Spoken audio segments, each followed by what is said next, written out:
Hi friends, welcome to Zeenath's World. இன்னைக்கு நம்ம சேனல்ல கோதுமை மாவுல பூரி சுட்டு காமிக்க போறேன்.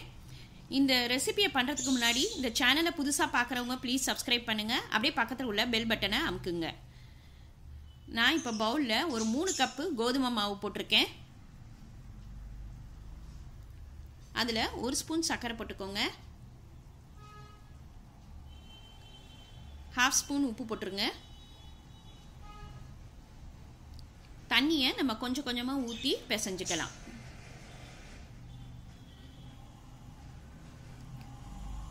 தண்ணியை பார்த்தே ஊற்றுங்க, இல்லைன்னா கொல கொலன்னு ஆகிடும்.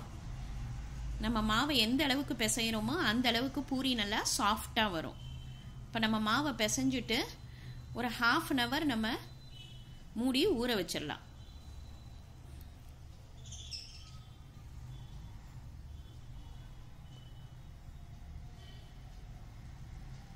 மாவு நல்லா ஊறிடுச்சு. இப்போ நம்ம திரும்ப ஒரு 2 தடவை நல்லா மாவை பிசைஞ்சிடலாம்.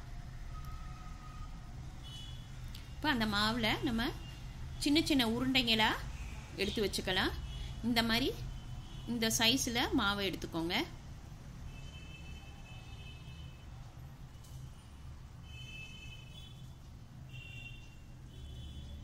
இப்போ நம்ம மாவை நல்லா பரத்தி வச்சிடலாம். ஒரு 4-5 மாவை பரத்தி எடுத்துருவோம்.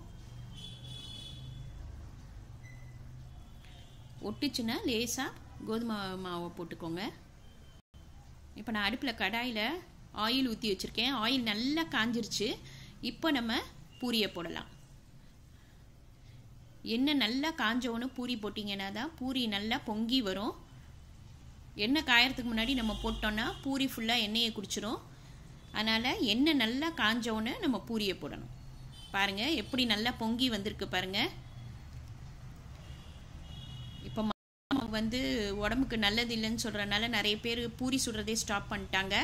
ஆனால் இப்போ இந்த கோதுமை மாவில் நான் சொல்லி கொடுத்த மாதிரி நீங்கள் பூரி சுட்டிங்கன்னா ரொம்ப டேஸ்ட்டாகவும் இருக்கும், பூரி நல்லா சாஃப்டாகவும் இருக்கும், ஹெல்த்தியாகவும் இருக்கும்.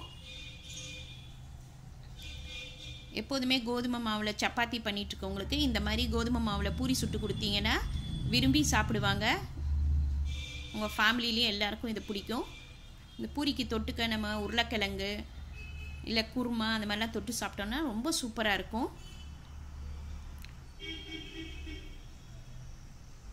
ஆசீர்வாதில் இந்த மல்டிகிரெயின்ஸ் அந்த கோதுமை மாவு ரொம்ப நல்லா இருக்கு. அந்த மாவு யூஸ் பண்ணி பாருங்கள், நல்லா சாஃப்டாகவும் இருக்கு.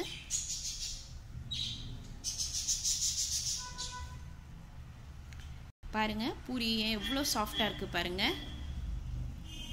ரொம்ப டேஸ்டாகவும் இருக்கும். கண்டிப்பாக உங்கள் வீட்டில் எல்லாருக்கும் நான் சொன்ன ஸ்டைலில் பண்ணிங்கன்னா பிடிக்கும். இது ரொம்ப ஈஸி. இன்றைக்கே இதை ட்ரை பண்ணி பாருங்கள். லைக் பண்ணுங்கள், ஷேர் பண்ணுங்கள், ப்ளீஸ் சப்ஸ்கிரைப் பண்ணுங்கள். உங்கள் கமெண்ட் எனக்கு அனுப்புங்க. தேங்க்யூ.